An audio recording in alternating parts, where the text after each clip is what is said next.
प्रेम प्रणाम जी सुंदर साथ जी।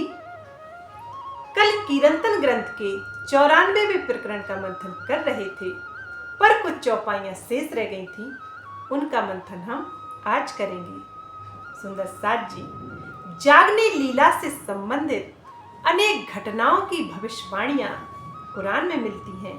इसलिए इस प्रकरण में कुरान से संबंधित या साक्षियां इस प्रकरण में दर्शाई गई हैं। महामती जी कहती हैं, इन फुरमान में सालिख्या करे पात साही दी, बड़ी बड़ाई हो ऐसी पर उमराओं के अधीन। महामती जी कहती हैं कि कुरान में ऐसा लिखा है कि धर्म में अग्रगण, उत्तराधिकारी और गादीपति लोगों का धर्म में वर्चस्व होगा। यद्यपि उस समय ब्रह्मवाणी की काफी अधिक महिमा होगी, लेकिन धार्मिक क्षेत्र में आधिपत्य धर्माधिकारियों का ही वर्चस्व होगा। अर्थात ब्रह्मवाणी से अधिक सुंदर सात महापुरुषों की पूजा किया करेंगे और उत्तराधिकारी और धर्म की गद्दी पर बैठने वाले धर्माधिकारियों को सम्मान दिया करेंगे। अतः सुंदर साथ जी, फुरमान अर्थात कुरान की भविष्यवाणियों की साक्षी से यही स्पष्ट होता है कि भविष्य में लोग इस इल्मे लदुन्नी, इस तारतम ज्ञान, इस ब्रह्मवाणी को महत्व ना देकर स्थान, मंदिर, मस्जिद, गादी और धर्माधिकारियों को अधिक महत्व देंगे, जबकि यह वाणी संशय रहित ज्ञान देती है और उस प्रियतम परब्रह्म को एक कर देती है, जिनको लोगों ने अनेक भाषाओं में बांट रखा है, अनेक जातियों में बांट रखा है। महामती जी यही समझाते हैं कि जागनी तो इसी वाणी से होगी। सभी के हृदय में प्रियतम परब्रह्म के प्रति प्रेम इसी वाणी से आएगा। किसी स्थान, मंदिर, मस्जिद में जाने से कभी ज्ञान नहीं आएगा। वे कहते हैं कि ब्रह्म ज्ञान ही अमृत है और प्रेम ही जीवन है। महामती जी आगे कहती हैं, कहे कुरान बंद कर सी इनके जो उमरा, एक तो करसी बंदगी और जो कहे गुमराह। महामती जी कहती हैं कि कुरान में स्पष्ट रूप से इस बात का जिक्र है कि आने वाले समय में जो बड़े बड़े धर्माधिकारी होंगे, गादीपति होंगे, जो सत्य की राह पर चलाने वाले होंगे, जो सबका मार्गदर्शन करेंगे, वे सत्य का प्रचार करना बंद कर देंगे। महामती जी कहते हैं कि वे स्वयं शरीयत और तरीकत की बंदगी करेंगे और दूसरों को भी इन्हीं में उलझा देंगे, अर्थात सत्य के मार्ग से उन्हें विमुख कर देंगे और हकीकत और मार्फत का ज्ञान वे उन्हें कभी नहीं समझाएंगे और जो इस राह पर चल रहा होगा उसको भी वे पीछे हटाएंगे। अतः सुंदर साथ जी, सत्य के मार्ग पर जो चलाने वाले होंगे वे ही सत्य के मार्ग से लोगों को विमुख कर देंगे। ऐसा कुरान में स्पष्ट वर्णन है। महामती जी आगे कह रही हैं, मैं करूं खुशामत उनकी, मैं डरता हूं उनसे, जो कहावे मेरे उमरा और मेरे हुक्म में। महामती जी कहते हैं कि जो मेरे आदेश का पालन करने वाले मेरे उत्तराधिकारी अर्थात धर्माधिकारी होंगे, मुझे उनसे इसी बात का डर है कि वे मेरे धाम के सुंदर साथ को, परम धाम की सच्ची राह से भटका देंगे और उन्हें शरीयत में उलझा देंगे, अर्थात उन्हें ध्यान चितवनी के मार्ग से पीछे हटा देंगे। मैं उनसे खुशामद अर्थात मैं उनसे विनती करता हूँ कि मेरे धाम के सुंदर साथ को शरीयत में ना उलझाना और सच्चे ज्ञान का प्रचार करना। अतः सुंदर साथ जी, महामती जी यही समझाते हैं कि आपको किसी के द्वारा चलाए गए मार्ग पर नहीं चलना है, भले ही वह कितना भी बड़ा ज्ञानी, उत्तराधिकारी या ज्ञानी ध्यानी कहा जाने वाला बड़ा संत महापुरुष हो, क्योंकि दिव्य वाणी हमारे पास है और संशय रहित ज्ञान हमारे पास है। जो इस दिव्य वाणी का मंथन करेगा उसे कोई भी शरीयत में नहीं उलझा सकता और ना ही उसे ध्यान चितवनी से कोई रोक सकता है, क्योंकि प्रियतम परब्रह्म के यह श्रीमुख वाणी है जो सुंदर साथ को संशय रहित करने के लिए ही इस नश्वर संसार में उतारी गई है। इसलिए महामती जी का यही आशय है कि हे सुंदर साथ, जागो और जगाओ, क्योंकि संशय रहित ज्ञान तो तुम्हारे ही पास है और वाणी का मंथन करके संशय रहित हो जाओ, जिससे तुम्हें कोई भी उलझा ना सके, बुद्धू ना बना सके या अज्ञानता में घसीट ना सके। महामती जी आगे कह रही हैं, ऐसा न कोई उमराह जो भाने दिल का दुख, जब कर सी तब हो इसी दिया साहेब का सुख। महामती जी कहते हैं कि मुझे इस बात का दुख है कि आने वाले समय में सुंदर साथ वाणी के संशय रहित ज्ञान से विमुख हो जाएगा और वह दुनिया के जीवों की भांति ही शरीयत और दिखावे की बंदगी में लग जाएगा। वे कहते हैं, मुझे ऐसा कोई भी उत्तराधिकारी या धर्माधिकारी दिखाई नहीं पड़ता जो मेरे इस दुख को समझ सके अर्थात सत्य ज्ञान का प्रचार कर सके। वे कहते हैं, लेकिन धाम धनी की अपार मेहर से भविष्य में कोई ना कोई तो ऐसे सुंदर साथ होंगे कि वे सत्य ज्ञान का प्रचार करेंगे और अपने सुख दुख की परवाह किए बिना वे सभी सुंदर साथ को जागृत करेंगे, क्योंकि छठे दिन की लीला तो ब्रह्म मोमिनों की ही है। इसलिए उन्होंने श्री इंद्रावती जी ने यह बात कही कि जब धाम धनी रूहों के दिल में विराजमान होकर जागनी करेंगे तो वास्तव में वह सत्य ज्ञान की जागनी होगी और सभी को संशय रहित ज्ञान से अवगत वे स्वयं ही कराएंगे, क्योंकि वे शोभा सुंदर साथ को देते हैं। असल में वे धाम हृदय में विराजमान होकर जागनी तो वे ही कर रहे होते हैं, क्योंकि कहा गया है, अर्श कहया मोमिन दिल।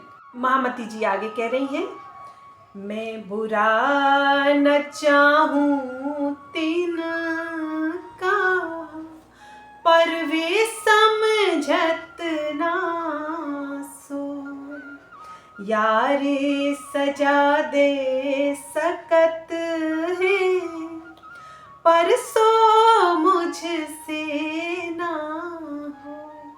महामती जी कहते हैं कि विशिष्ट स्थानों के धर्माधिकारी, वे धर्म में अग्रणी कहे जाने वाले वे सुंदर साथ, उनका मैं बुरा नहीं चाहता हूँ, पर उनका दुर्भाग्य ही है कि संशय रहित ज्ञान को पाकर, वाणी को पाकर वे मेरे स्वरूप की पहचान नहीं कर पा रहे हैं। वे शरीयत में उलझे पड़े हैं और जिनकी वाणी, जिनके ज्ञान से वे इतने अग्रणी, धार्मिक और बड़े साधु महात्मा कहलाते हैं, उनसे ही वे नजरें फेर लेते हैं और वे अपना गौरव इसी को समझते हैं। वे इतने अधिक अंधे हो जाते हैं कि प्रियतम परब्रह्म की इस दिव्य वाणी पर भी वे ईमान नहीं लाते हैं और वे कहते हैं कि धाम धनी की ओर से इन्हें अपने गुनाहों की सजा तो एक दिन मिलेगी, पर मुझे यह स्वीकार नहीं है। मैं इनको भी संशय रहित करना चाहता हूँ। महामती जी यही समझाते हैं कि जागनी के ब्रह्मांड में एकमात्र महामती इंद्रावती जी को ही अक्षरातीत कहलाने की शोभा प्राप्त है, और कोई भी सुंदर सार अक्षरातीत कहलाने की शोभा को प्राप्त नहीं हो सकता। भले ही वह इस छठे दिन की लीला में कितनी भी बड़ी शोभा को प्राप्त क्यों ना हो जाए, धामधनी की मेहर से उसे कितना ही प्रियतम परब्रह्म का अनुभव क्यों ना हो जाए, पर उस सुंदर साथ को, उस ब्रह्म सृष्टि को सदैव ही श्री प्राणनाथ जी के चरणों में नतमस्तक होना चाहिए, अर्थात उस चौखट पे सभी सुंदर साथ को अपना सर झुकाना चाहिए। महामती जी आगे कह रही हैं, मेरे दिल के दर्द की एक साहिब जाने बात, ऐसा कोई ना मिले जा सो करो बेख्याल। महामती जी कहती हैं, जागनी संबंधी जो मेरे हृदय में दुख है, आने वाले समय में जो धर्माधिकारी अपने यश वैभव और अपने मान प्रतिष्ठा में मस्त होने वाले हैं, इसको सोचकर ही मैं तो दुखी हो जाता हूँ, और मेरे इस दुख को मेरे प्रियतम परब्रह्म के अलावा कोई नहीं जान सकता। वे कहते हैं, अब कोई ऐसा सुंदर सार मुझे नहीं मिला जिससे मैं जागनी संबंधी अपनी इस पीड़ा को बता सकूं या अपनी इस पीड़ा का वर्णन उससे कर सकूं। महामती जी आगे कहती हैं, जो कोई साथ में सिरदार लई धाम धनी रोशन, खींच छोड़ सको तो छोड़ियो, ना तो आपे छूटे हुए दिन।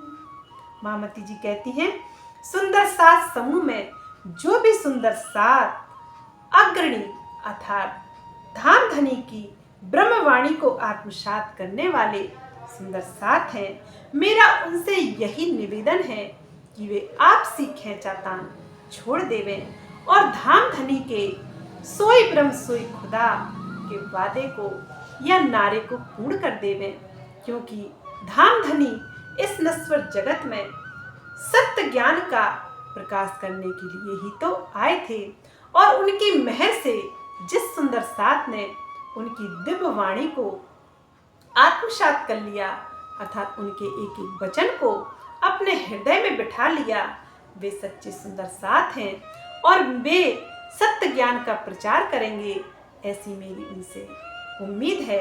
महामती जी कहते हैं कि यदि आप ही खींचातान करोगे तो फिर जागनी कौन करेगा। इसलिए वे कहते हैं कि हे मेरे सच्चे सुंदर साथ, हे धाम की मेरी अंगनाएं, तुम्हें ही तो मुझे 14 लोकों के प्राणियों में जाहिर करना है, और तुम ही मेरी सरदार सखियां हो, और धाम में जिस तरह से तुम आगे रह रहकर सेवा करती थी, उसी तरह से तुम्हें इस जागनी के ब्रह्मांड में सेवा का मौका मिल रहा है। इसलिए हे मेरे सुंदर साथ, आप सेवा का यहाँ भरपूर लाभ भी उठाइए। महामती जी कहते हैं कि यदि आप आपसी खींचातान संशय रहित ज्ञान पाकर भी यदि समाप्त नहीं करते हो, तो एक दिन ब्रह्मवाणी के प्रकाश से श्री मुखवाणी के ज्ञान के प्रकाश का संपूर्ण उजाला होने पर तो अवश्य ही आपको यह खींच छोड़नी ही पड़ेगी। अर्थात सुंदर साथ जी, महामती जी का यही संकेत है कि जो अज्ञानता में भटक रहा है, जो दिव्यवाणी का प्रकाश आत्मसात नहीं करता है, वही खींच करता है। अर्थात सभी सुंदर साथ में बड़े होने की प्रवृत्ति, ज्ञानी होने की प्रवृत्ति उसके अंदर समाई होती है और वे दूसरे सुंदर साथ को अति तुच्छ समझते हैं। इस प्रकार का व्यवहार ही आपसी खींचातान है। मामती जी कहती हैं कि इस खींचातान को छोड़ना ही बुद्धिमत्ता है और दिव्य वाणी के ज्ञान को आत्मसात सभी सुंदर साथ को करना ही चाहिए। यही तो दिव्य वाणी का प्रकाश है अर्थात संशय रहित ज्ञान है। यदि सुंदर साथ दिव्य वाणी का प्रकाश पाकर अज्ञानता में भटकता है, एक दूसरे की खींचातान में मस्त रहता है, तो वह निश्चित ही ब्रह्म सृष्टि की जमात में जीव सृष्टि ही है, इसमें कोई संशय नहीं है।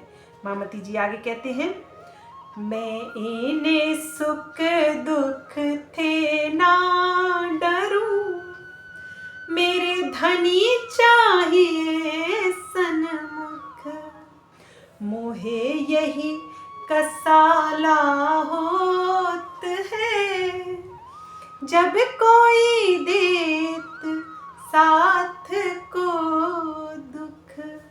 मामती जी कहते हैं, मैं इस झूठे संसार के झूठे सुख दुख से कभी नहीं डरता हूँ और ना ही मैं अपने दुखों की परवाह करता हूँ, ना मैं कभी इनसे घबराता हूँ।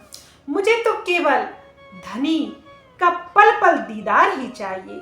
मुझे दुख का अनुभव तब होता है जब कोई मेरी सच्ची रूह को, मेरे सच्चे सुंदर साथ को, मोमिन दिल को, ब्रह्म सृष्टि को दुख पहुंचाता है, तो मैं भी दुखी हो जाता हूँ।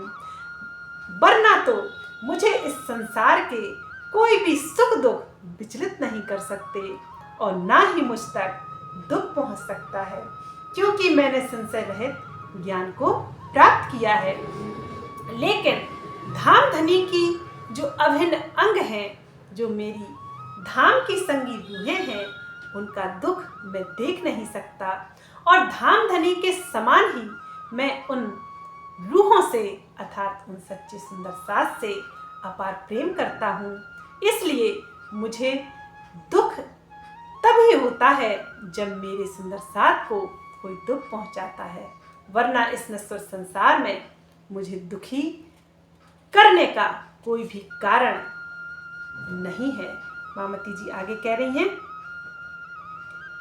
मेरी एक दृष्टि धनी में, दूजी साथ के माहे, तो दुख आवे मोहे साथ को, ना तो दुख मोहे कहूँ ना आवे। मामती जी कहती हैं कि मेरी दृष्टि अर्थात अंतर की दृष्टि, मेरी आत्मदृष्टि मेरे धाम धनी के चरणों में होती है और वह दृष्टि मेरे सुंदर साथ के बीच में ही होती है। अर्थात परम धाम के संबंध से मैं सुंदर साथ को धाम धनी के समान ही प्रेम करता हूँ, क्योंकि वे ही धाम धनी की अंगनाएं हैं। इसलिए मुझे धाम धनी के समान ही उनसे प्रेम है। वे कहते हैं, इसी कारण सुंदर साथ को जब किसी कारणवश दुखी होना पड़ता है तो मैं भी दुखी हो जाता हूँ, अन्यथा संसार का कोई भी दुख मुझे दुखी नहीं कर सकता है। किसी भी प्रकार का और कारण मेरा दुख नहीं बन सकता है। मामती जी कहते हैं कि सुंदर साथ का दुख मेरा दुख है और सुंदर साथ का आनंद ही मेरा आनंद है। इसलिए वे चाहते हैं कि मेरे धाम के सुंदर साथ, मेरी धाम की रूहें इस मायावी जगत में दुखी नहीं होएं और वे इस माया की जलन से मुक्त हो जाएं, अर्थात जन्म मरण चक्र से मुक्त होकर वे अखंड धाम में जागृत होकर अपने प्रियतम परब्रह्म के उन नूरी चरणों में बैठकर अखंड धाम के अखंड सुखों की लज्जत को प्राप्त हो गए। यदि सुंदर साथ को साथ में नहीं ले जाना होता सुंदर साथ जी, तो वे 400 साल से हमारा इंतजार क्यों कर रहे होते। अर्थात वास्तव में इस चौपाई का अर्थ यही स्पष्ट हो जाता है कि वे हम सुंदर साथ की खातिर इस नश्वर जगत में पन्ना धाम में विराजमान हो गए हैं और अपनी रूहों को एक तक अपनी प्रेममय दृष्टि से देख रहे हैं और वे कह रहे हैं, हे रूह, हे मेरी आत्मा, हे सुंदर साथ, कब तक इस मायावी जगत के दुखों का अनुभव करती रहोगी। अपने धाम में जागृत होकर, उस प्रेम में जागृत होकर उन पिया के चरणों में जाकर उन अखंड सुखों का अनुभव करो, अपने मूल मिलावे का अनुभव करो, अपनी परात्म का अनुभव करो, अपने असली सुख का अनुभव करो, अपने उन निज आनंद को देखो जहां से तुम आई हुई हो। बस इसीलिए वे यह संशय रहित वाणी सभी सुंदर साथ को लाए हैं और धाम ले जाने के लिए ही वे 400 वर्ष से हम सभी सुंदर साथ का बड़ी ही बेसब्री से इंतजार कर रहे हैं। सुंदर साथ जी, यह प्रकरण थोड़ा बड़ा है, इसका मंथन हम कल करेंगे। बोलिए श्री प्राणनाथ प्यारे की जय। प्रेम प्रणाम जी सुंदर साथ जी।